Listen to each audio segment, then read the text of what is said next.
Antonio Somaini. Je me réjouis vraiment de vous le présenter, mais je crains que beaucoup d'entre vous le connaissent déjà. Alors, Antonio est professeur de théorie du cinéma, des médias et de la culture visuelle à l'Université Sorbonne Nouvelle et depuis 2022, membre senior de l'Institut universitaire de France.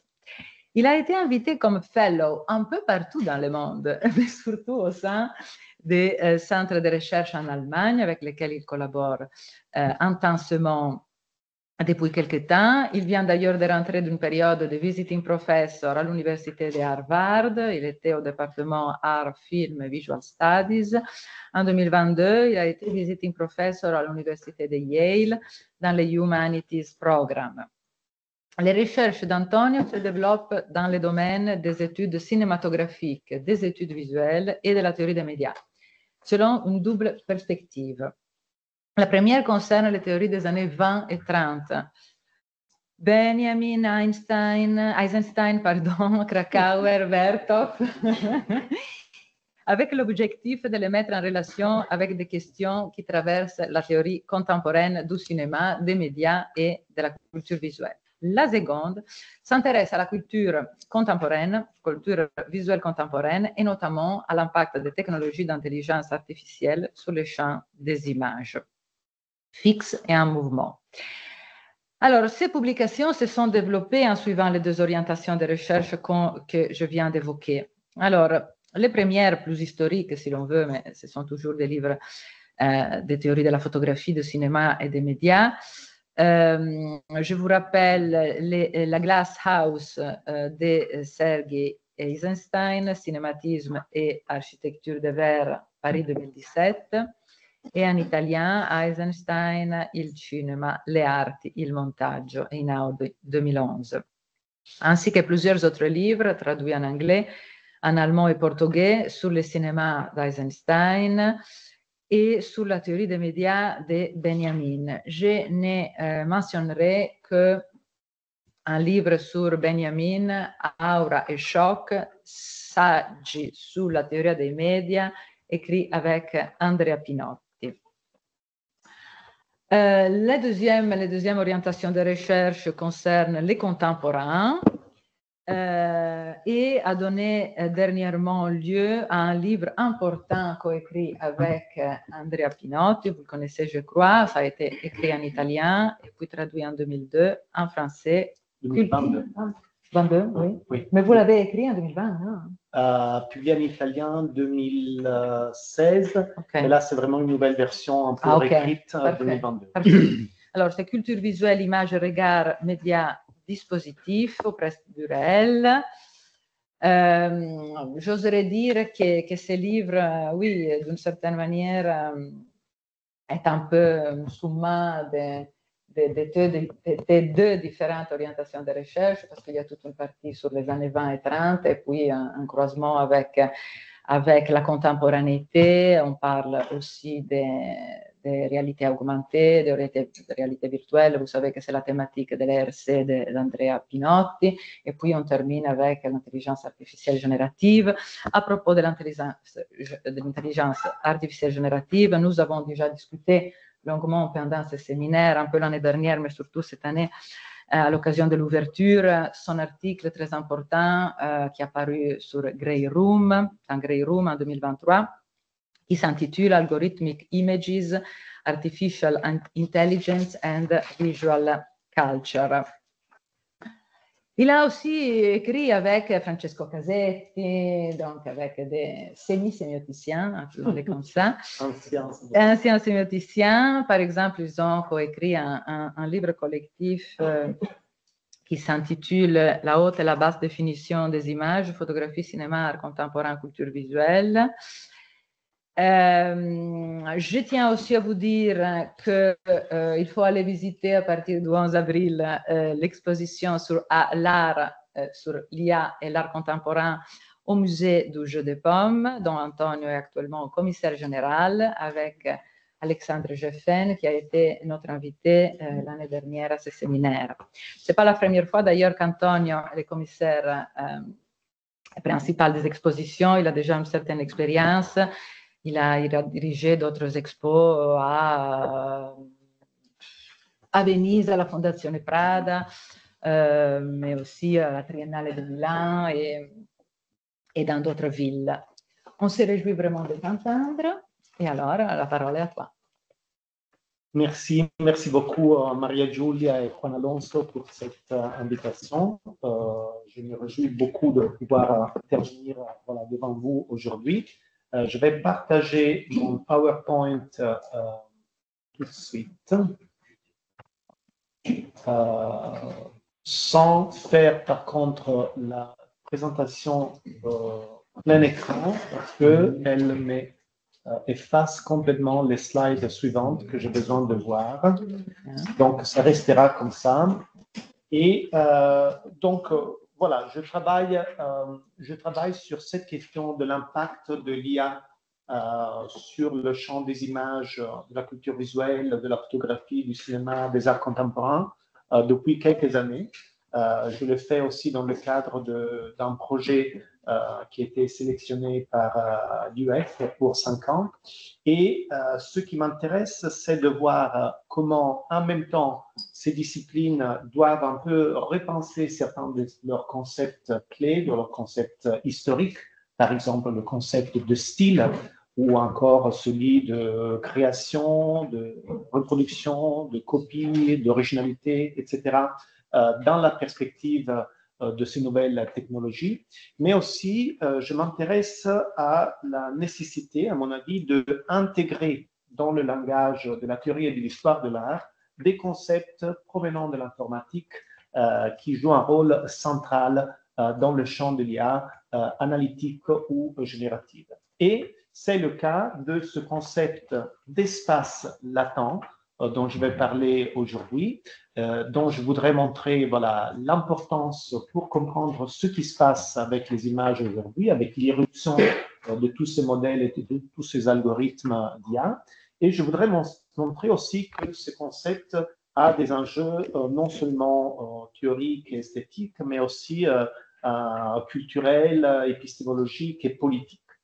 Dans un contexte où nous faisons face à une sorte un peu de oligarchie de l'IA qui est en train de se constituer aux États-Unis, avec une orientation idéologique qui se précise de plus en plus alignée avec la présidence actuelle des États-Unis, mais aussi l'émergence de nouveaux modèles alternatifs comme celui chinois qui s'appelle DeepSeek, dont on a beaucoup parlé les derniers jours, et aussi les tentatives de la part de certains artistes de développer leur propre modèle autonome, indépendant, pour sortir un peu de ce champ pour l'instant dominé par certaines grandes sociétés américaines. Donc, voilà, ce que je vous propose, c'est une théorie, une tentative de théorie des espaces latents, et une tentative aussi de vous montrer comment certains artistes se positionnent aujourd'hui par rapport à cette entité. Donc, le point de départ dans l'introduction, c'est la conviction que, comme je l'écris dans cette slide, une théorie des images et de la culture visuelle aujourd'hui a besoin de se munir d'une théorie des espaces latents. Alors que nous sommes dans une époque où les images sont de plus en plus générées, modifiées, mises en circulation, vues et décrites à travers ou à l'aide de différents types de modèles d'IA, nous devons comprendre le rôle crucial joué par une construction abstraite et mathématique dont les implications culturelles et politiques ne sauraient pas être surestimées. L'espace latent. Il s'agit d'un concept fondamental dans le champ du machine learning et du deep learning. C'est l'espace abstrait dans lequel des objets numériques complexes, comme des images, des textes, des sons, des voix enregistrées, sont représentés sous une forme plus simplifiée et compacte afin d'être traités par le biais de différentes opérations mathématiques. Un espace latent est constitué de vecteurs, c'est-à-dire de séries de nombres disposés dans un ordre précis, qui représentent des points de données, des data points, dans un espace multidimensionnel. Chaque vecteur, avec son nombre n de dimensions, représente un point de données spécifique avec son nombre n de coordonnées. Et celle-ci capte certaines des caractéristiques du point de données en question, détermine sa position par rapport à d'autres points de données dans l'espace latent.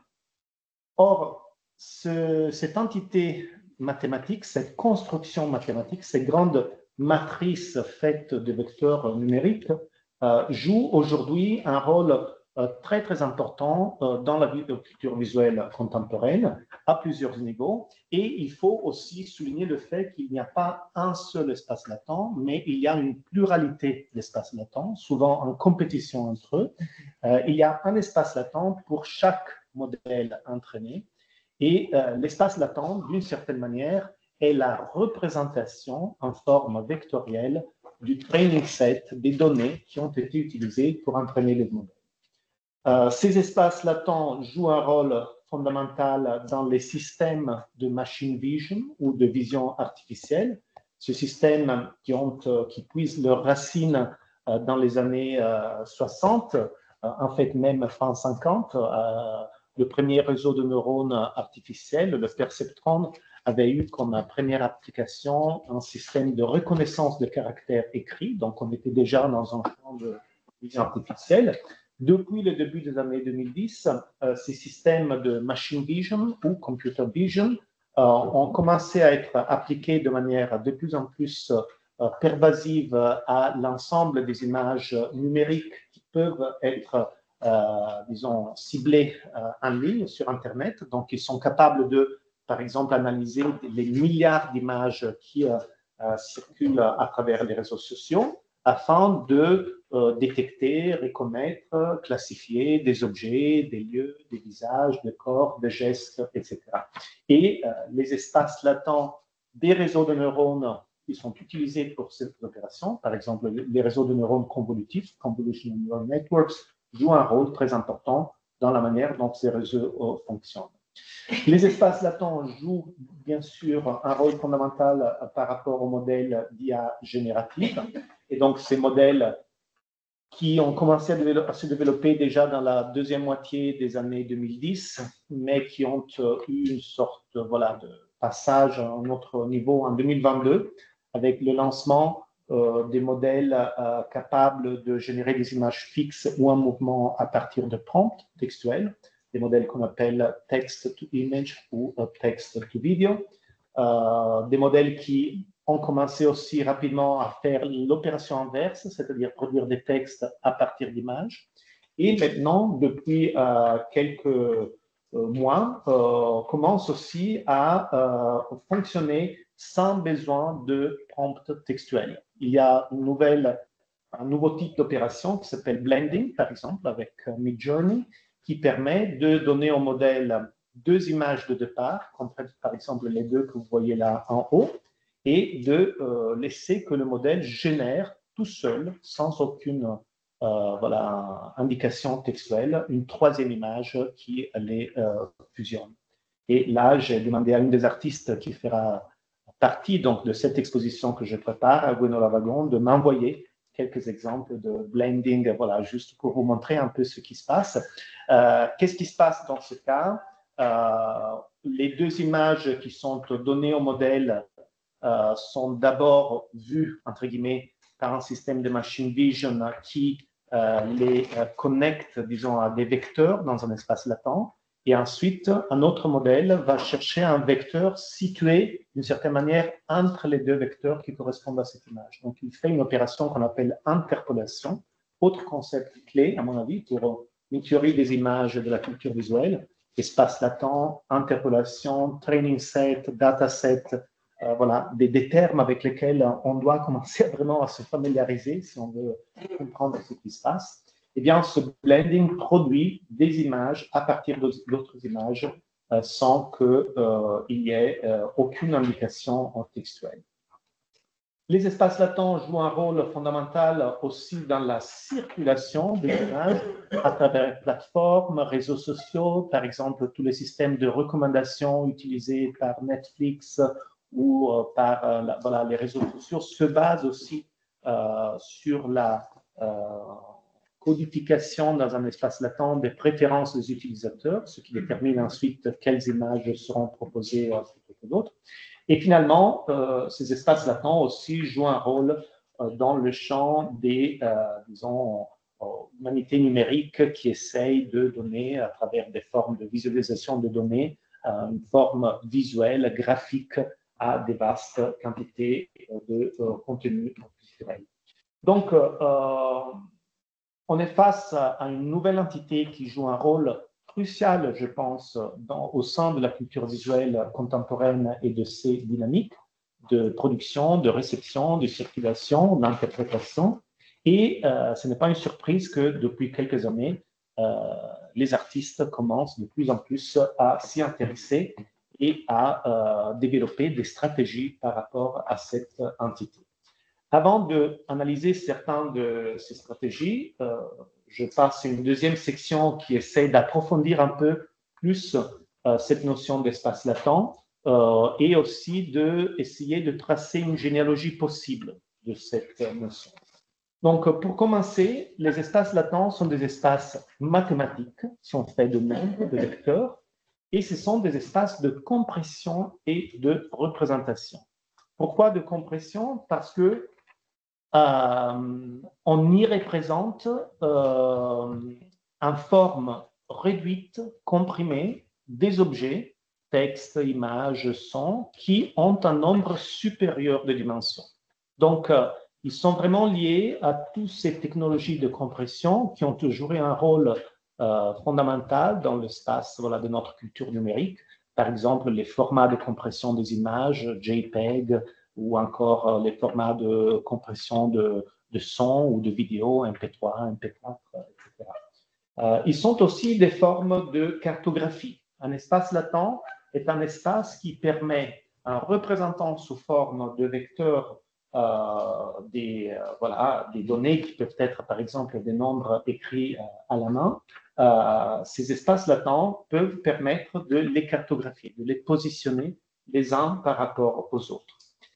Or, malgré le fait qu'ils soient des espaces de compression, ils sont quand même des espaces avec un très, très grand nombre de dimensions.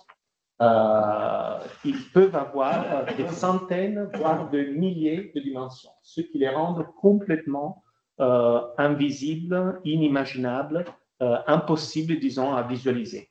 Pourquoi je dis ça? Parce que si on prend, par exemple, l'exemple d'une simple image en format 4K, une seule image fixe en format 4K, si on voulait attribuer un nombre à chacun des pixels de cette image et à chacune des valeurs de couleur de cette image, on devrait avoir un vecteur avec 24,9 millions de dimensions, de nombres. C'est-à-dire qu'une seule image serait représentée par 24,9 millions de numéros. Or, traiter de manière algorithmique computationnelle plusieurs images ou des grandes quantités d'images avec ces dimensions serait impossible. Ce serait trop coûteux, même en termes de consommation énergétique. Et donc, ce qu'on fait, c'est qu'on réduit cet énorme vecteur à un vecteur de centaines, voire milliers de dimensions, qui est quand même une fraction très petite par rapport à la dimension initiale. Et cette réduction, cette compression permet de le traiter. Donc, tous ces systèmes d'IA générative se fondent sur cette compression, mais quand même, ils opèrent à l'intérieur d'un espace qui, pour nous, ne peut pas être visualisé ni imaginé parce que les dimensions restent quand même des centaines ou des milliers. Voilà pourquoi ils sont en même temps des espaces de compression et en même temps multidimensionnels. Or, si on essayait de tracer des généalogies, des lignes généalogiques possibles pour voir comment on est arrivé à créer cette entité et si on essaye de manière un peu rétroactive de regarder vers l'histoire à partir du point de vue de ces espaces latents et de repérer les formes de représentation d'encodage qui pourraient faire partie de leur généalogie, certainement, on pourrait regarder, pour commencer, au domaine des cartes, l'histoire des cartes géographiques, comme forme de représentation bidimensionnelle, comprimée, réduite, qui traduit un espace beaucoup plus grand, tridimensionnel, en 2 dimensions, et qui permet d'exercer toute une série d'opérations de repérage, de géolocalisation, etc., etc. On pourrait bien sûr aussi faire référence à l'histoire des projections bidimensionnelles de formes tridimensionnelles.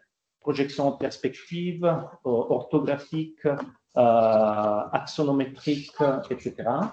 On pourrait faire référence à l'histoire des modèles tridimensionnels qui réduisent à un plus petit nombre de dimensions des objets plus grandes.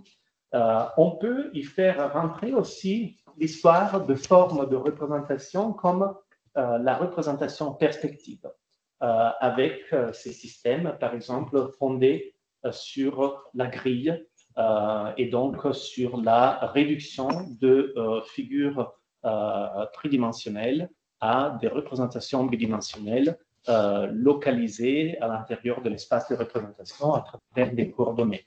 Donc, d'une certaine manière, la perspective fait partie de la généalogie des espaces latents et on pourrait même, mais là je ne vais pas trop théoriser cette idée, mais j'aimerais m'y pencher et l'approfondir, même penser aux espaces latents comme une forme possible de forme symbolique aujourd'hui. Reprendre cette notion cassirérienne, panofskienne de forme symbolique et la penser par rapport à l'espace latent.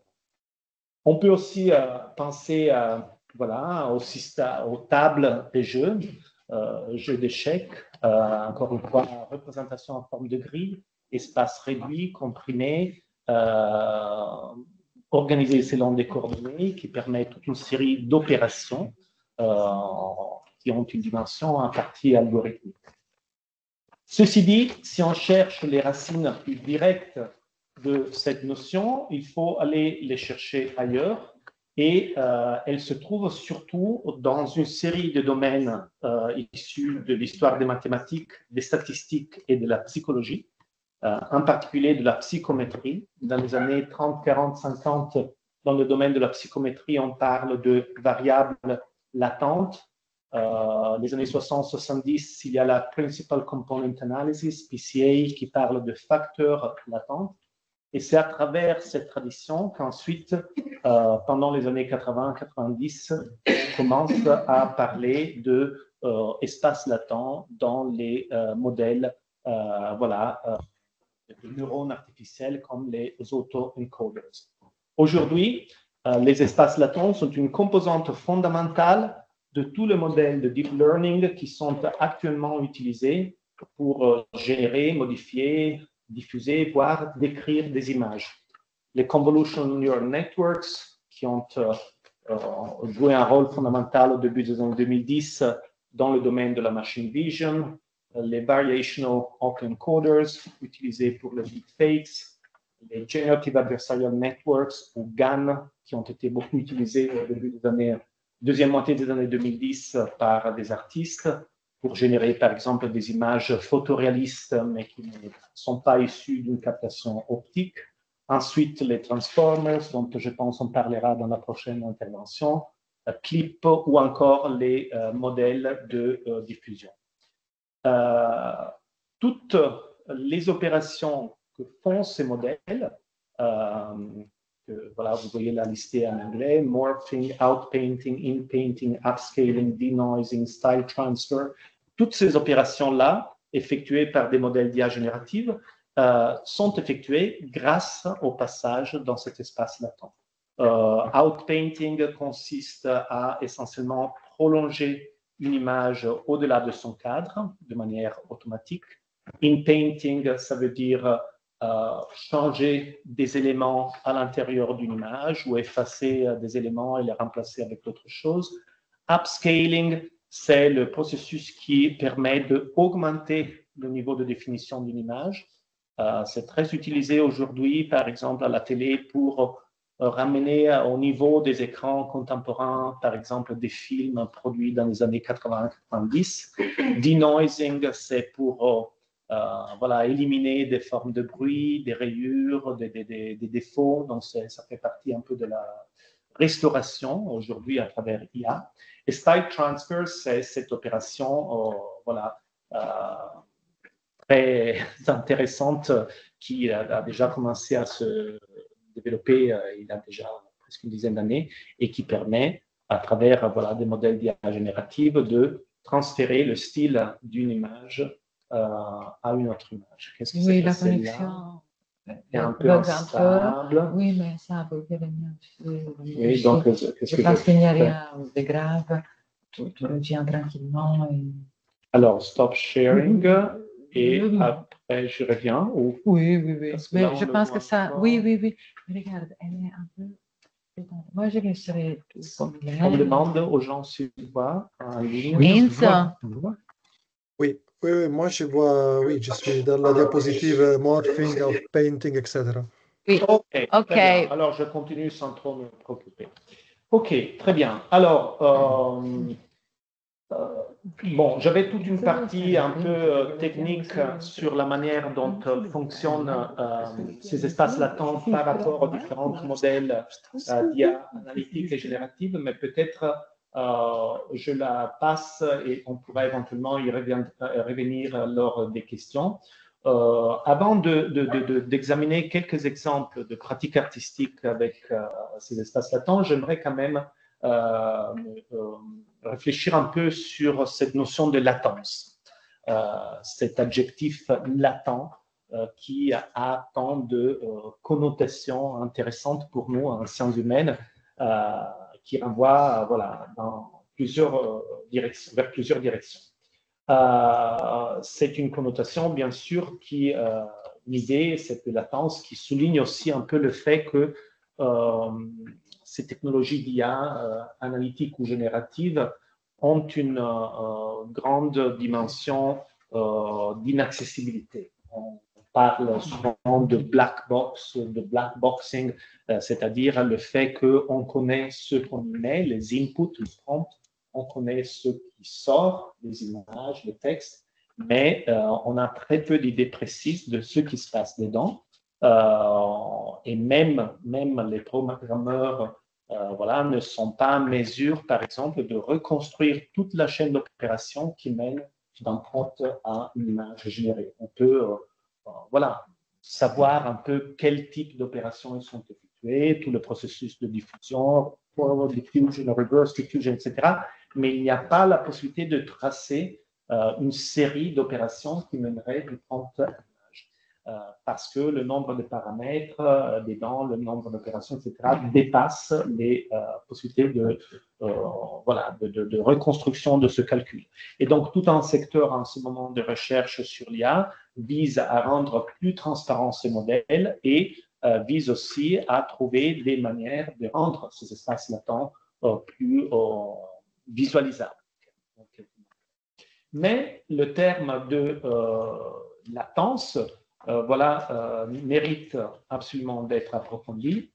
Comme j'écris dans cette slide, très littéralement, l'adjectif latent fait référence au fait que l'espace latent consiste en des vecteurs représentant des variables latentes, c'est-à-dire des séries de nombres qui captent des caractéristiques sous-jacentes qui ne sont pas immédiatement observables dans les données d'entrée de plus haute dimension. D'une manière générale, cependant, le terme latent a un certain nombre de connotations importantes. La latence ici, c'est ce qui est présent mais qui n'est pas immédiatement visible ou perceptible, ce qui est caché mais qui pourrait devenir manifeste, ce qui est inaccessible mais qui est néanmoins actif. En d'autres termes, l'état de latence n'est pas statique mais actif et dynamique. C'est un état, on pourrait dire, de virtualité. Là, je reviens peut-être à la présentation du livre qui vient d'être fait. C'est un état de virtualité, l'état de virtualité qui pourrait ou non être actualisé. Et là, la question est, quel est le statut de ce point de données à l'intérieur de l'espace latent qui pourrait être visualisé en forme d'image, mais il pourrait aussi ne jamais être visualisé. Il pourrait rester là comme des virtualités qui ne seront pas nécessairement actualisées. Aussi, le terme latent, dans l'espace latent, peut également être interprété comme faisant référence au fait que ce qui est encodé dans les espaces latents, ce sont des caractéristiques sous-jacentes de tout un vaste éventail d'objets culturels qui ne sont pas entièrement perceptibles ou compréhensibles, mais qui jouent un rôle clé dans le processus ultérieur de production culturelle. En ce sens, la latence d'un espace latent est sa capacité à capter, représenter et rendre opérationnels des aspects de la culture qui ne sont pas immédiatement perceptibles par les sujets humains. Et j'ajouterais, la présence et l'agentivité des espaces latents augmentent la part du non-humain dans la culture humaine, c'est-à-dire augmente la part de cette agentivité algorithmique qui participe de plus en plus à la production et à la diffusion de contenu généré par l'IA. Or, je passe maintenant à une partie dans laquelle j'aimerais montrer quelques exemples de comment les artistes se positionnent par rapport à tout ça. Et je pense pouvoir isoler aujourd'hui 4 types de postures, 4 types de stratégies. La première consiste à essayer de produire et d'explorer des espaces latents autonomes, indépendants, que des artistes auraient créés à travers des training sets composés pour l'occasion et à travers différents types de modèles. La deuxième consiste plutôt à explorer les espaces latents existants, ceux qui sont par exemple commercialisés par OpenAI, Meta, Google, etc. Une autre stratégie encore consisterait à essayer d'influencer les espaces latents du futur, injecter sur Internet des grandes quantités d'images qui peut-être joueront un rôle dans la constitution des espaces latents du futur. Et finalement, une tendance qui me semble très, très intéressante, qui aura un rôle important dans l'exposition, celle de traiter les espaces latents comme des sortes d'archives, on pourrait dire presque des méta-archives, où des grandes quantités de contenus culturels qui existaient sur Internet ont été encodés et positionnés. Et on peut aller puiser dans ces méta-archives et faire émerger des objets culturels qui, d'une certaine manière, se trouvent entre les objets qui avaient été déposés sur Internet, et donc aller chercher, d'une certaine manière, des objets qui renvoient à des passés possibles, à des histoires contrefactuelles, à des possibilités ou des virtualités non actualisées de l'histoire. C'est-à-dire, si l'histoire telle qu'elle était déposée sur Internet a été encodée dans ces espaces latents, on peut chercher dans l'espace latent des points qui visualisent des interstices de l'histoire, des images manquantes, des possibilités non actualisées, etc. etc. Alors, première stratégie, produire et explorer ses propres espaces latents. Là, voilà, je vais choisir un peu parce que le temps passe et je n'ai pas le temps de tout parler, mais je voudrais parler d'une tentative en cours en ce moment de la part de 2 artistes qui ont en ce moment une exposition à la Serpentine Gallery de Londres, Holly Herndon et Matt Drivers, qui sont en train d'entraîner en ce moment un modèle de diffusion qu'ils appellent Public Diffusion. Et le nom reprend un peu celui de Stable Diffusion, qui est un de ces modèles génératifs lancé en 2022. Mais avec l'adjectif public, il souligne le fait que c'est vraiment pensé comme modèle public et donc qui n'est pas issu de cette poignée de grandes sociétés de la tech américaines qui ont créé les modèles principaux qui sont utilisés en ce moment. Les images, les 12 millions d'images qui ont été utilisées pour entraîner ce modèle sont toutes des images libres de droit. Donc, il n'y a pas de question que, voilà, de piller des images qui parfois sont protégées par du copyright pour entraîner le modèle. Et l'idée, c'est, dans quelques semaines ou mois, quand l'entraînement sera terminé, de mettre ce modèle à disposition du public pour contribuer à la création d'une IA que ces artistes considèrent comme une IA juste, une IA ouverte, transparente, collective. Une IA qui se fonde sur la conscience qu'aujourd'hui, tout contenu culturel qui est chargé sur Internet n'est pas seulement un contenu qui circule entre des humains, n'est pas seulement un objet qui peut faire l'objet d'extraction de données, des informations, c'est aussi un contenu qui est destiné à participer à l'entraînement de modèles d'IA futurs. Ils viennent de publier un livre qui s'appelle All Media is Training Data et qui souligne le fait qu'aujourd'hui, toute production culturelle, quelle que soit sa nature, dès qu'elle se retrouve sur Internet, elle est destinée à faire partie d'un dataset d'entraînement pour le futur. Donc, il y a un nouveau statut, une nouvelle fonction, d'une certaine manière, qui s'ouvre. Et donc, une tentative qui, à mon avis, a une dimension politique très, très intéressante, d'œuvrer pour une IA qui soit transparente, juste, éthiquement défendable et fondée sur des modèles publics. Qu'est-ce que ça veut dire public? Que chacun peut le télécharger, rentrer dans les paramètres, l'adapter, etc.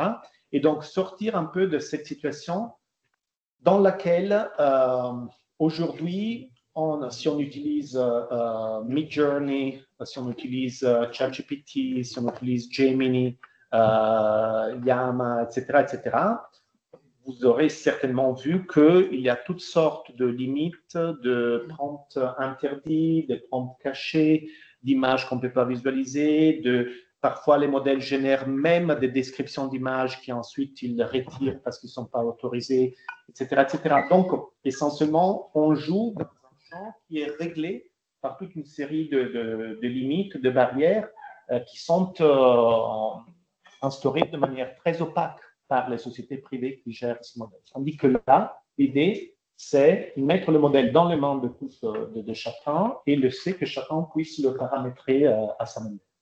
Donc voilà, une tentative qui, à mon avis, a une dimension politique intéressante. Toujours ces artistes, Herman et Dryhurst, ont aussi élaboré un projet présenté au Whitney Museum l'année dernière avec ce titre un peu bizarre, Xeri Mutants, un projet qui a été très peu compris par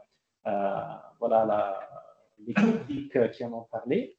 Mais leur idée était de s'interroger sur comment notre image est encodée dans les espaces latents actuels et sur comment on peut éventuellement avoir plus de maîtrise sur la manière dont nous serons dans le futur représentés dans les espaces latents.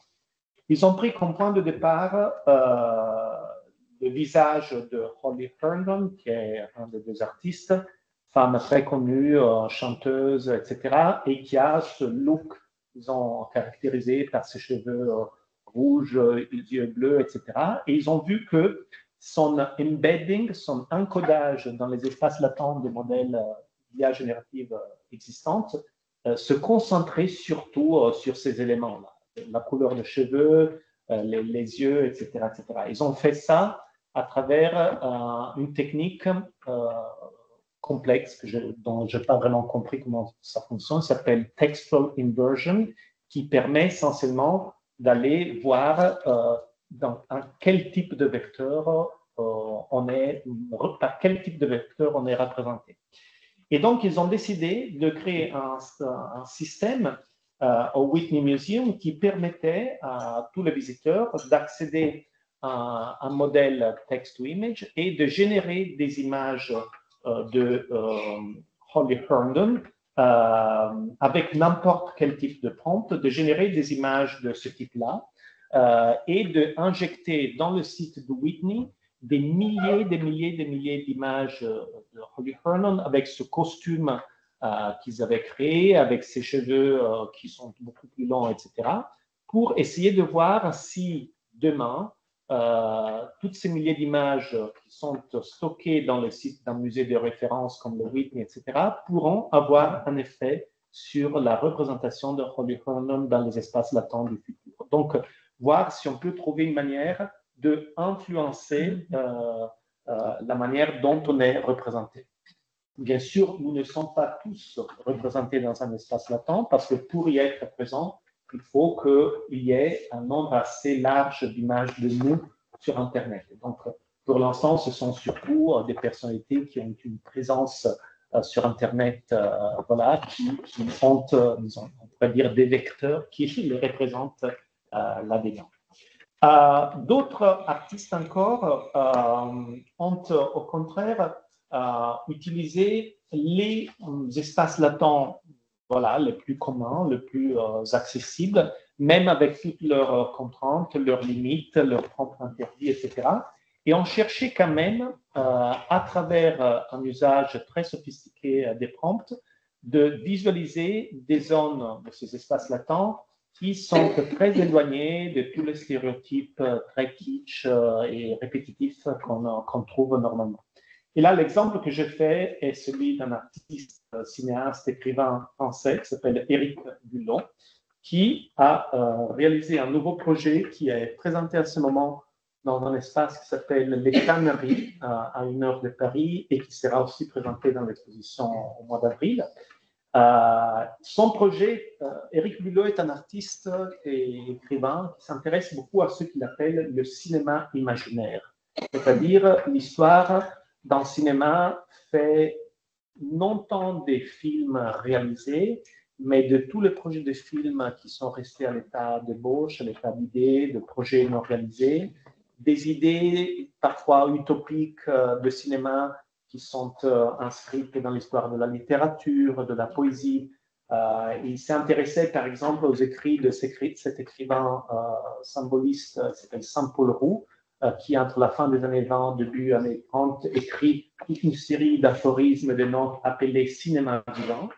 Et à partir de là, en utilisant un modèle qui s'appelle Lexica, un simple modèle gratuit qu'on peut trouver en ligne, a commencé à générer des images comme celles que vous voyez là, qui essayent un peu de visualiser l'atmosphère, l'esprit, disons, les idées contenues dans ce livre. Cette idée d'un cinéma fait d'images cristallines, un cinéma alimenté par la lumière du soleil, etc., etc. Et donc, d'une certaine manière, aller chercher dans un espace latent existant, avec toutes ses limites, mais en même temps, en étant capable d'utiliser de manière très sophistiquée les prompts, aller chercher des images qui sont très éloignées des stéréotypes, des clichés, et qui répondent à cette tentative, voilà, de visualiser ce cinéma imaginaire de Saint-Paul. Je termine avec une dernière approche, en partie liée à celle d'Éric Bullon, qui est celle que nous trouvons, et là, comme je suis à la fin, je peux mettre, voilà, qui est celle de traiter les espaces latents, comme je disais, comme des sortes de méta-archives dans lesquelles on peut aller chercher des points de données qui renvoient à des passés possibles, des histoires contrefactuelles, des mémoires fictives, etc. Pourquoi je parle de méta-archives? Parce que je ne pense pas qu'un espace latent puisse être considéré comme une archive. Une archive est faite pour préserver, mais aussi pour retrouver tel quel les documents qui ont été déposés. Tandis qu'un espace latent encode, positionne en forme de vecteur, mais ne permet pas, et ce sera peut-être un point de discussion, ne permet pas de retrouver à l'identique ce qui a été encodé. Le nombre de vecteurs est tellement gigantesque que les chances d'y retrouver une image telle qu'elle sont minimes. En plus, l'image telle qu'elle a été réduite à un nombre de dimensions beaucoup plus petites, et donc d'une certaine manière, c'est transformé. Donc, on ne peut pas parler des espaces latents comme d'un instrument de storing and retrieving, donc de stockage et de récupération. C'est plutôt une forme de stockage,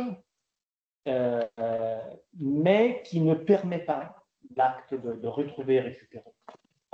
Elle permet plutôt d'aller chercher des points de données qui sont proches des objets qui ont été encodés, mais qui n'y sont pas identiques.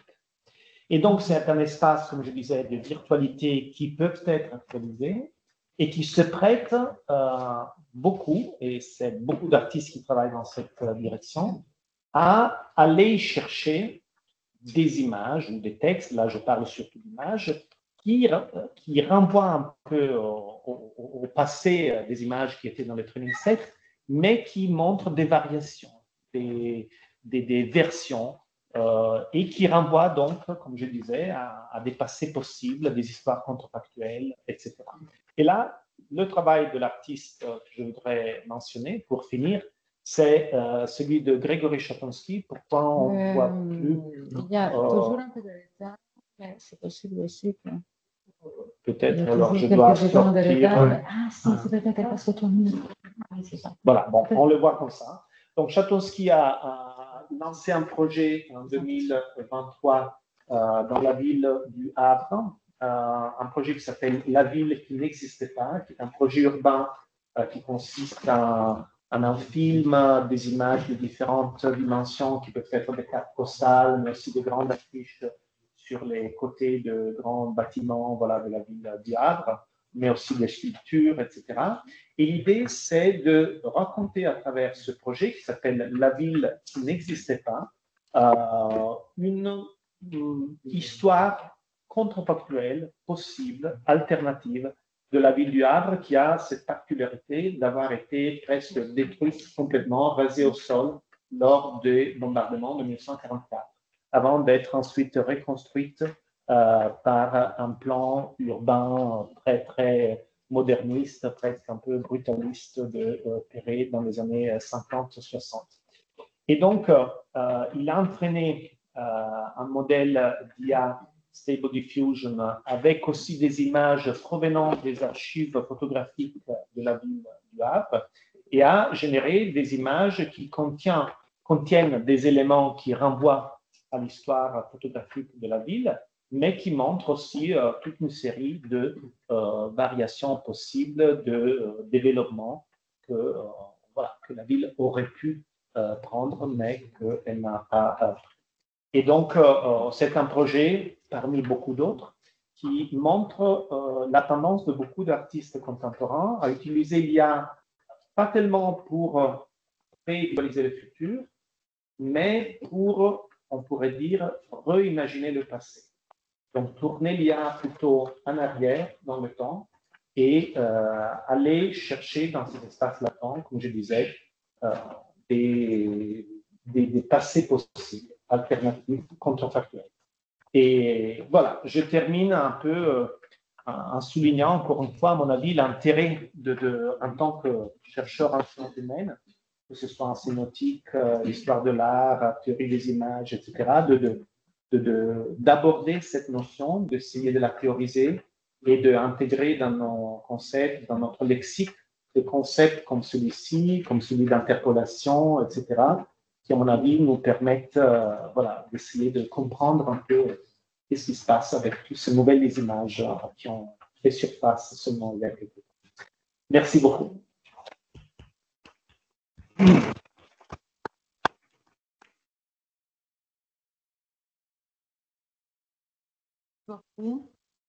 C'était très, très, très instructif et très stimulant. Moi, je souhaite revenir justement sur quelque chose que nous avons beaucoup travaillé ici au séminaire.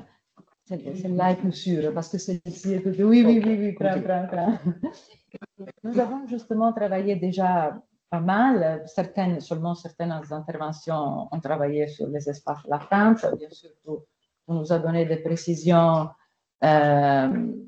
qu'on n'avait pas mentionnées. Mais justement, on a essayé d'étudier ces espaces latents justement dans la dynamique que nous appelons de sédimentation-innovation, qui est une dynamique, disons, qui devrait expliquer la culture, disons comme ça, depuis Lockman et sa théorisation des sémiosphères, mais c'est aussi une dynamique entre sédimentation et innovation qui a été étudiée à travers la praxis énonciative, que c'est un terme, disons, qui vient de Greimas et Fontani, et que j'ai repris dans mon travail sur l'intelligence artificielle générative, notamment pour expliquer, toi tu as parlé de virtualisation et d'actualisation, nous, on démultiplie et on parle de virtualisation, actualisation, réalisation et potentialisation. Pourquoi ça?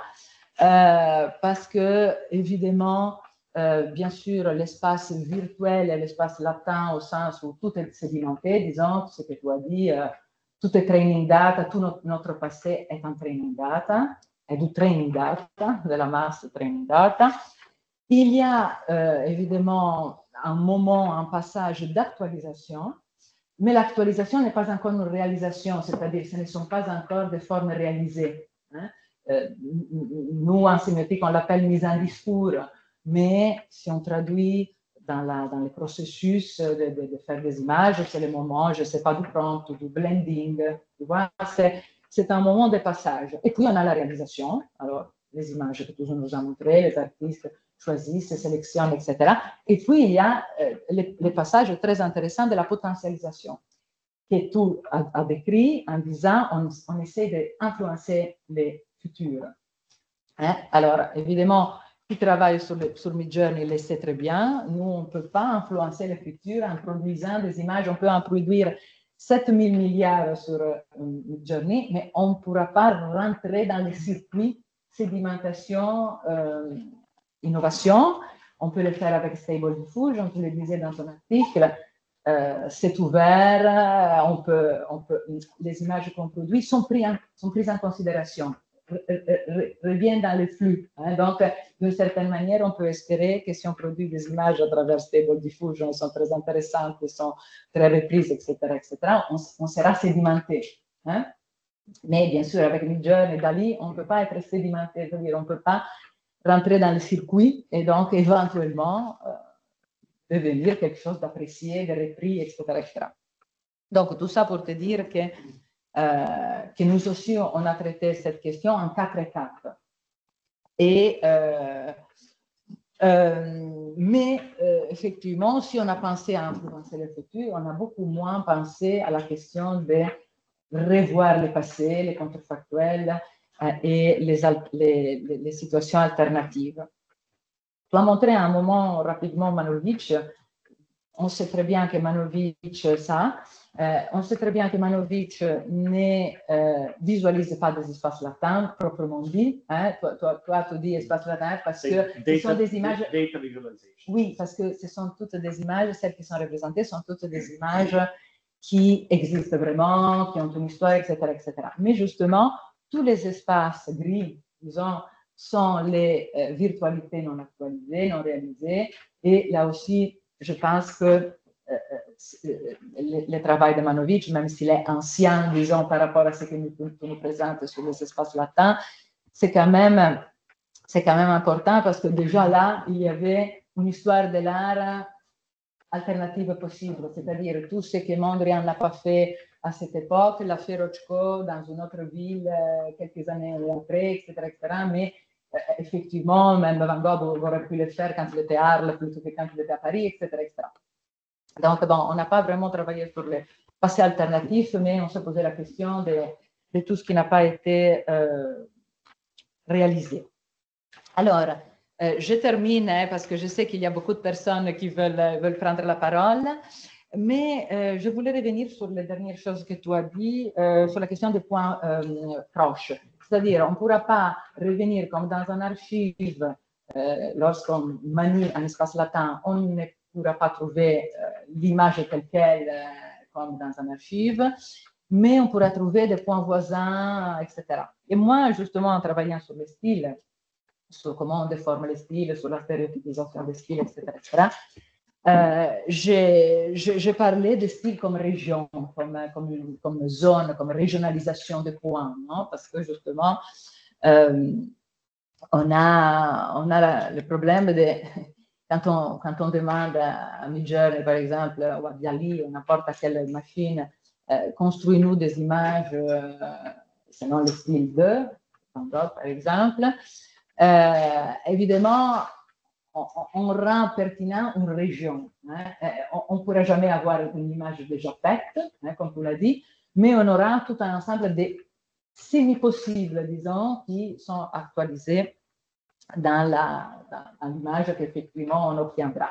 Et donc, l'idée, ce serait de parler des régions pour rendre aussi le style analysable à partir des espaces latins. Parler de régionalisation des espaces latins, ça pourrait être intéressant. Donc, je voudrais savoir si tu as des commentaires par rapport à mes commentaires, par rapport à la question de la praxis initiative et par rapport aussi à comment, à partir d'un espace latin que tu as décrit évidemment comme immense, etc., des milliers de dimensions, comment faire pour décrire des flux ou des régions ou des zones qui nous permettent de reproduire le style. Merci beaucoup, Maria-Julia. Toutes tes considérations sont hyper intéressantes, donc je vais essayer de répondre, mais je n'arriverai probablement pas à développer tout le temps.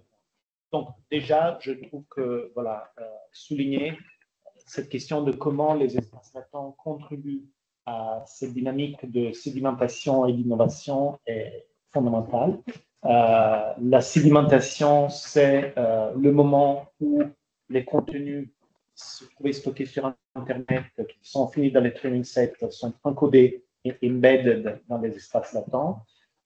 L'innovation, c'est les contenus qu'on fait sortir, mais aussi, je dirais, les différentes techniques qu'on peut utiliser pour rendre ces espaces latents plus plastiques, plus modifiables.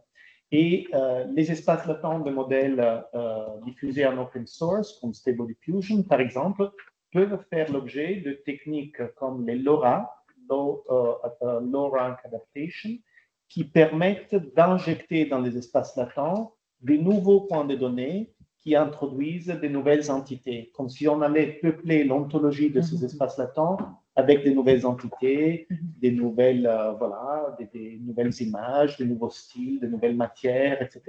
Et donc, c'est comme si on greffait à un espace latent existant d'autres éléments, et on pouvait même faire ainsi que les nouveaux éléments qu'on y introduit aient un poids plus important que d'autres dans la génération. Donc, tu me diras comment ça s'appelle? Ça s'appelle LoRa, L-O-R-A, et c'est une des techniques que beaucoup d'artistes aujourd'hui utilisent et qui permettent d'aller insérer dans un espace latent des entités qui n'y étaient pas et d'exercer un peu plus de maîtrise sur les contenus qui sont générés, tout en sachant qu'il y aura toujours une part de hasard qui sera toujours là. On ne pourra jamais prévoir exactement ce qui sera. Après, il faut vraiment faire attention, je pense, à ne pas penser que ce qui est encodé dans les espaces latents est notre mémoire culturelle, toute la mémoire culturelle, etc. Ce n'est pas absolument le cas, malgré le fait que les datasets d'entraînement en ce moment, par exemple, celui qui s'appelle Lion 5B contient 5 milliards d'images et mots connectés. Ceux qui ont analysé ce dataset, il y a un groupe qui s'appelle Noise Machines qui a fait une analyse assez complète, ont montré que toutes ces images et ces textes viennent de zones d'Internet qui sont situées d'un point de vue culturel, géographique, surtout aux États-Unis. Elles viennent de certaines plateformes de réseaux sociaux, de certaines banques de données d'images de stock, Adobe, Shutterstock, Getty, etc. Il y a même à l'intérieur de Lion 5B un sous-ensemble qui s'appelle Lion Aesthetics, qui a été choisi pour contenir des images qui auraient, selon les auteurs de Lion 5B, une valeur esthétique supérieure aux autres. Bref, il y a toute une série de choix qui font ainsi que ce qui est représenté dans les espaces latents de Stable Diffusion, Midjourney, OpenAI, etc., ne soit pas du tout notre mémoire culturelle, mais des zones d'Internet qui restent quand même petites par rapport à l'ensemble et qui sont toujours situées d'un point de vue culturel, etc. Disons qu'un espace latent est la représentation en forme vectorielle d'un training set.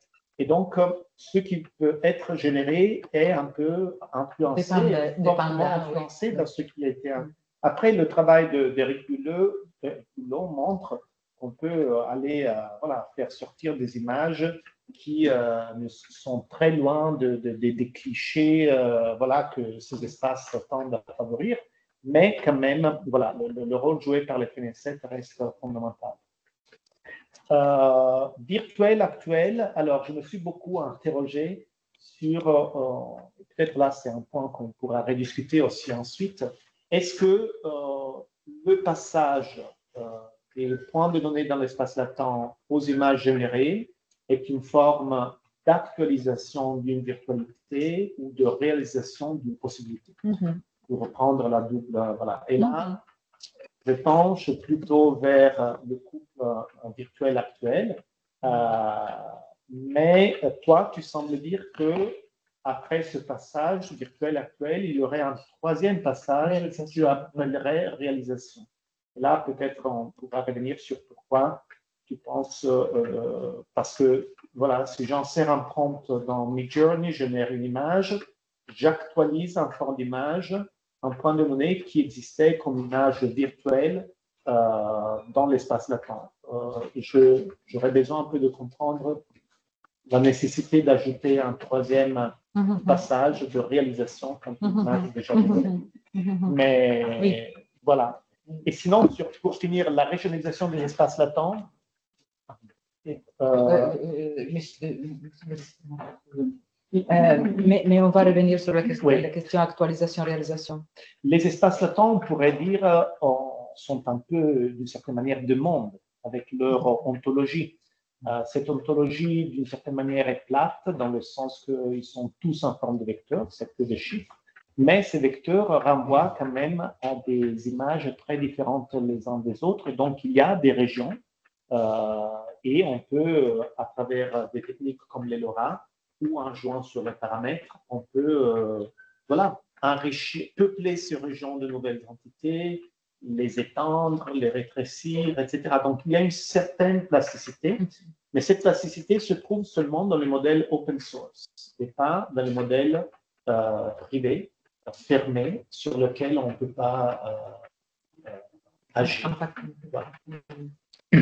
Oui, oui. Non, je ne peux pas trop insister sur la question virtualisation, actualisation, réalisation. Voyons s'il y a des questions.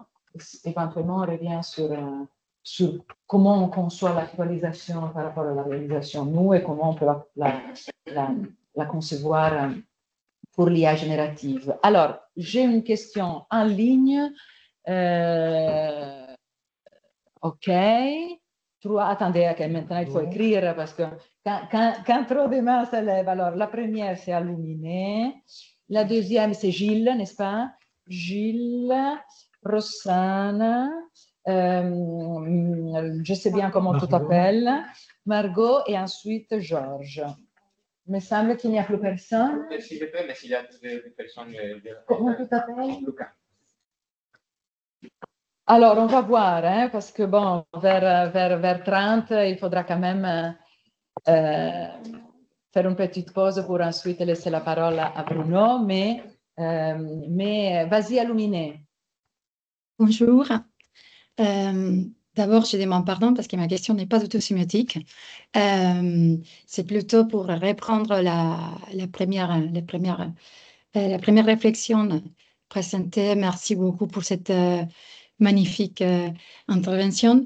Vous disiez que l'utilisation de l'intelligence artificielle nous fait repenser des notions centrales pour l'histoire de l'art, telles que la notion de style. Et dernièrement, grâce à Maria Giulia, j'ai travaillé sur un article consacré à l'exposition des œuvres coproduites avec l'intelligence artificielle. Et je me suis trouvée avec une question par rapport à la superposition des notions vraiment contemporaines, comme c'est la notion de performance et d'installation. Donc, je voudrais connaître votre avis par rapport à cette hypothèse à laquelle je réfléchis, qui c'est que l'apparition de l'intelligence artificielle nous fait voir une exaltation, une intensification de certaines caractéristiques de l'art contemporain, comme c'est la fusion des langages, la fusion de formats et surtout la superposition, par exemple, des catégories telles que la performance ou l'installation, parce que normalement, quand on est dans les musées et on voit une œuvre coproduite avec l'intelligence artificielle, la catégorie, c'est installation, même si on voit des œuvres telles que celles produites par Anisha G, ou Philippe Perreno ou Refik Anadol, qui sont vraiment des installations, mais qui sont performatives. Donc, on voit qu'ils ont ajouté la dimension de l'espace et répondre au mouvement de visiteurs, à la météo, au bruit, à la lumière naturelle, etc. Donc, je voudrais connaître votre avis à cette possibilité de penser à une nouvelle catégorie qui est apparue à partir de cette possibilité technique, mais aussi de la réflexion sur l'histoire de l'art, comme le fait Anadol dans Unsupervised, au moment qui réfléchit à l'histoire de l'art, mais aussi c'est une installation qui performe avec les visiteurs et l'espace. Merci beaucoup. Merci, Alumine. On recueille toutes les questions, je réponds à toutes ou je réponds à pure méthode? Alors, il faudrait, par amour pour notre pause, ce serait de prendre toutes les questions, effectivement. Bon, peut-être quelques questions suffira un peu, mais bon. Alors, Gilles. Pourquoi vous parlez d'espace maintenant? Parce que quand vous faites votre matrice, chaque vecteur résume des informations sur l'image. Et s'il y a plusieurs images, l'image a été faite par une matrice de vecteurs.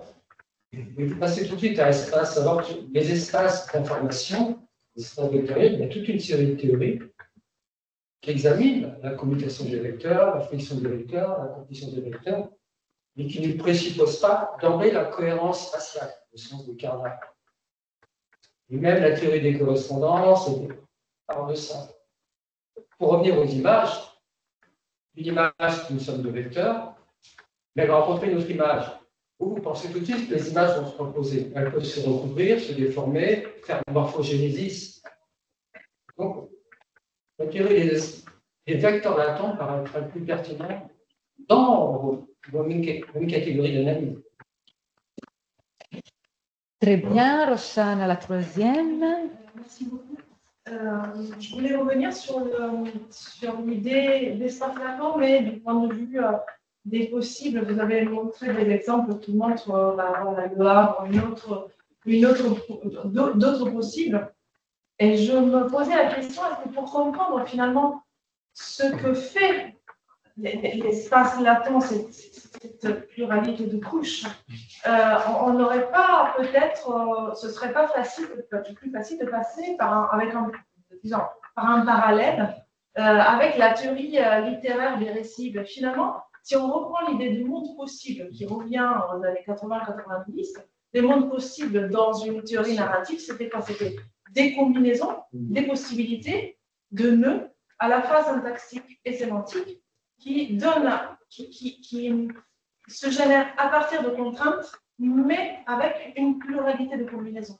Donc, est-ce que finalement, ce parallèle nous permettrait de comprendre, peut-être aussi de rapprocher cette dimension, cette dynamique aussi de la dynamique narrative pour arriver à la production, à quelque chose qui nous dit des choses, mais dans des espaces possibles et avec des contraintes. Merci beaucoup, Roxane. Margot. Oui, une question vraiment de curiosité par rapport à l'exemple de Hugo.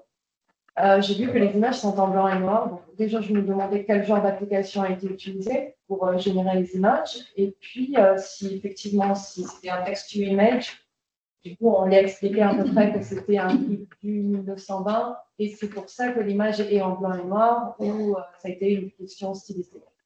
Voilà, c'est clair. Merci. Georges, c'est à toi. You can speak in English. Merci Antoine. Cette synthèse, malheureusement, je n'ai pas le vocabulaire en français. Est-ce que je peux demander Sure. Alors, as someone trained in formal aesthetics, minimalism, and conceptual art, can there be an aesthetic beyond the kitsch, the surreal, the absurd, the strange, an image that lives in the past or mimicry? So an image that lives in the past? Yeah, an image that looks like it comes from the past or mimicry. So it is very difficult to produce an image of the future, as all results are a synthesis of pre-existing images with elements that are statistically in the majority.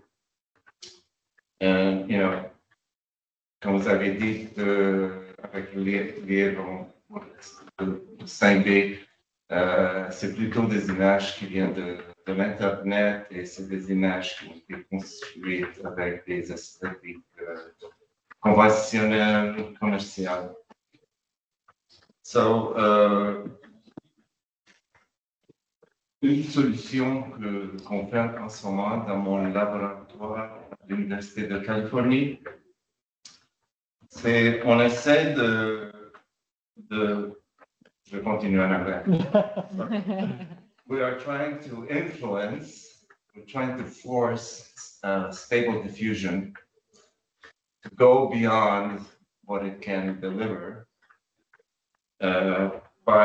We are asking experts to come to our lab, and we ask them to look at images and we record how they look through eye tracking. And we are writing the software to force stable diffusion to deliver an image that is guided by the results of the eye tracking. We're in the middle of this. We don't know if we will be successful or not. But I find this a problem, that the questions we throw at AI is interesting, but the results are not. Merci, George. Alors, il y a encore 3 questions. Il faudra que tu sois hyper compact dans la réponse. Alors, vraiment, je demande rapidité à Luca, puis ensuite Enzo, puis ensuite Denis. Donc, je cherche à être super rapide. Est-ce que vous pensez que dans cette exploration artistique, dans cette œuvre comme laquelle qui montre la ville imaginaire, est-ce qu'il y a aussi une opération, un effet métatextuel, dans le sens que l'énoncé, l'image, représente et démontre un peu le fonctionnement de l'espace-temps, au sens qu'il mélange des différentes choses et qu'il ne cherche pas un effet de réalité? Oh, il faut apprendre des jeunes. Voilà. Enzo. Oui, alors j'ai une question. Merci pour la conférence magnifique. J'ai une question qui concerne un verbe que vous avez utilisé pour décrire les espaces latents, et c'est le verbe capter. Et ça me semble intéressant parce que c'est une opération à la fois réceptive et de production. Et une chose qui m'intéresse beaucoup par rapport à l'intelligence artificielle et qui est très contestée, est de se demander s'il s'agit d'une perception et de quelle typologie de perception, étant donné qu'il y a ces deux côtés, capter en tant que prendre des données, connecter des données pour les visualiser. Merci. Oh, Denis. Moi, j'aurais une question. Vous avez, au sujet de la compression, nous avons en sémiotique un concept qui est celui d'élasticité du discours, qui repose sur le rapport entre la condensation et l'expansion et les règles qui permettent de passer de plus condensé dans le plus étendu. Le mot et la définition, par exemple. Est-ce que le concept de compression utilisé, est-ce que ça peut être corrélé à cette suite de la condensation-expansion? Merci. Merci pour toutes ces magnifiques questions. 8 questions. Pardon. 8. No, sì. Alumine, Gilles, Rossana, Margot, Georges, Luca, Enzo, Denis. Ouais. Merci infiniment. J'ai seulement peu de minutes pour répondre. Donc, je vais essayer d'être vraiment très, très synthétique. Alors, pour commencer, Alumine.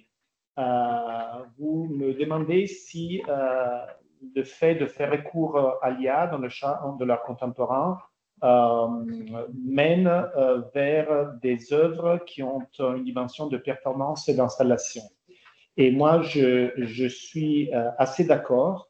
Je pense que souvent, pour décrire ces œuvres, on pourrait parler presque d'une co-création, ou en tout cas d'une collaboration et parfois codépendance entre l'artiste et le modèle utilisé.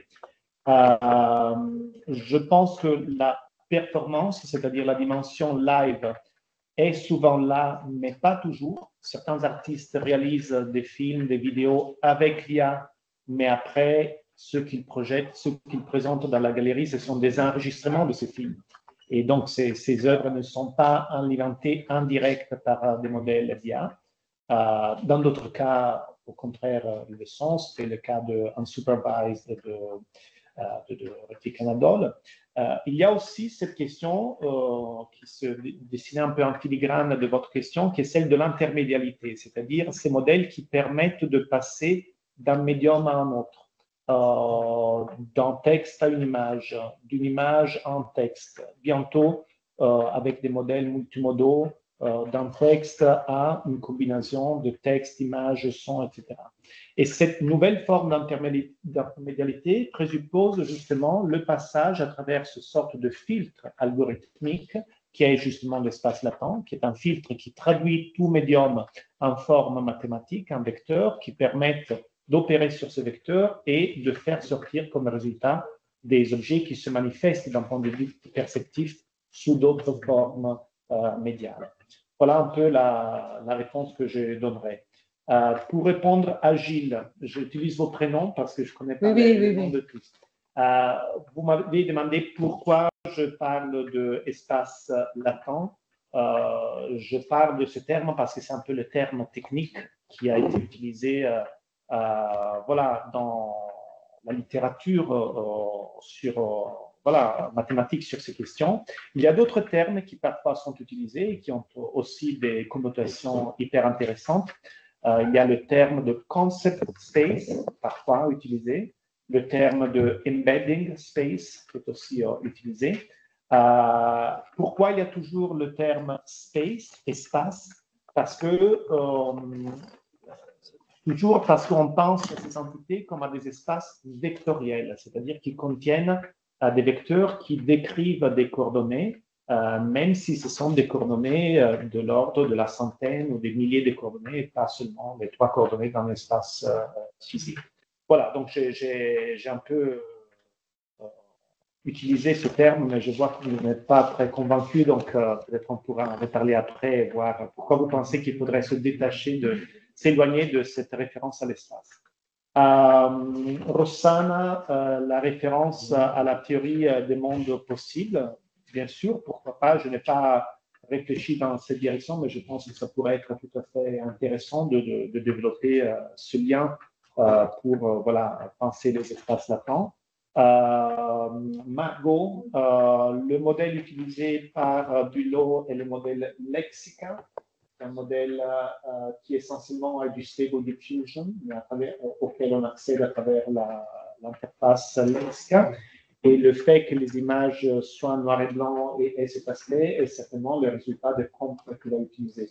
Il n'a pas utilisé pour les prompts des passages provenant du livre, mais il a beaucoup travaillé sur le prompt pour arriver à des images. Et certainement, il a inséré aussi des références à des techniques photographiques, des types d'impression, des types de caméras, de lentilles, etc., pour arriver à ces images-là.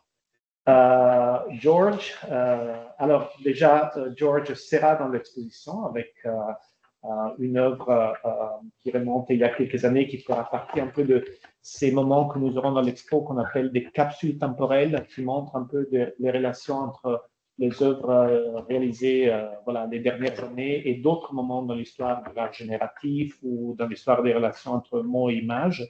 Et l'expérimentation que vous menez au sein de votre laboratoire me semble potentiellement très intéressante. Elle fait voilà, partie de ces tentatives de trouver des manières alternatives, non standards, non stéréotypées d'utiliser ces modèles. Je ne suis pas à connaissance d'autres tentatives de ce type qui utiliseraient le eye tracking, mais les LoRa ou d'autres procédés encore sont des manières voilà, d'essayer de s'éloigner un peu de la tendance de ces modèles à renvoyer toujours vers des typologies d'images assez répétitives et de faire émerger des choses nouvelles. Ceci dit, voilà, je pense qu'il y a plein d'artistes qui arrivent quand même voilà, à sortir des stéréotypes et à produire un travail très intéressant. Luca, l'effet métatextuel, absolument. Je pense que plus on s'intéresse à ce domaine et plus, en effet, en voyant des images, on réfléchit tout de suite sur voilà, ce que l'image dit du modèle, du procédé, du modus operandi, disons, de l'artiste. Donc, il y a tout à fait cet effet de retour. Et Enzo, le verbe capter, je pense que ça n'a vraiment aucune relation avec une forme de perception au sens, disons, physiologique, perceptif du terme, mais plutôt capter, ça veut dire essentiellement préserver certaines des caractéristiques de l'objet numérique en question que le modèle considère comme plus importantes que d'autres. Et là, c'est une grande question parce qu'on n'a pas vraiment la main sur le choix qu'un modèle d'IA générative dans sa phase d'entraînement fait sur les aspects de l'objet en question, le texte ou l'image, qu'il préserve dans sa représentation vectorielle dans l'espace latent. Il y a aussi un phénomène très intéressant. Parfois, le modèle arrive aussi à inventer les propriétés de l'objet parce qu'il, par exemple, il sait qu'il doit encoder cette image dans un vecteur de, disons, 1500 coordonnées et parfois, il va insérer, attribuer des chiffres à ces coordonnées de manière, voilà, qui n'est pas pleinement compréhensible. Donc, mais je ne ferai pas un parallèle avec la perception au sens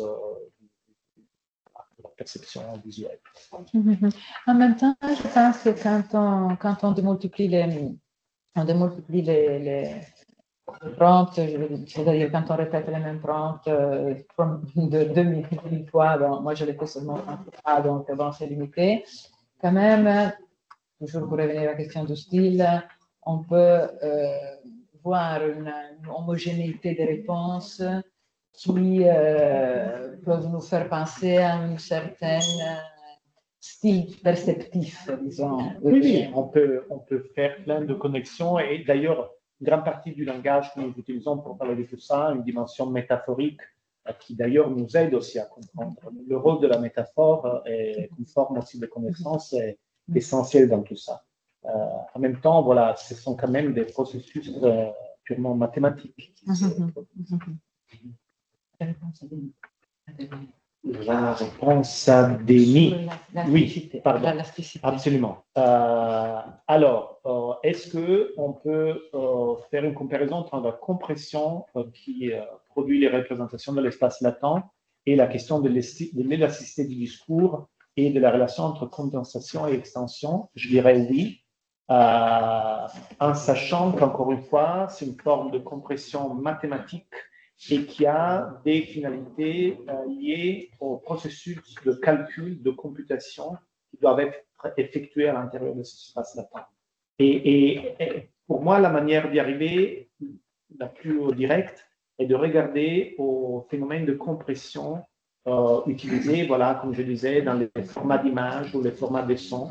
Par exemple, l'image JPEG qui trouve le niveau de compression qui permet à l'image de s'afficher de manière tout à fait satisfaisante sur un écran d'une certaine taille, et en même temps simplifie le fichier, réduit ses données pour permettre de la computation, du transfert, etc. Donc, c'est un peu cette compression qui comprime, voilà, qui trouve la bonne moyenne entre préservation des informations et réduction pour effectuer des calculs. Et tout comme dans le champ des images, nous avons assisté à une augmentation de la taille des fichiers au fur et à mesure que les ordinateurs devenaient plus performants, les écrans, etc.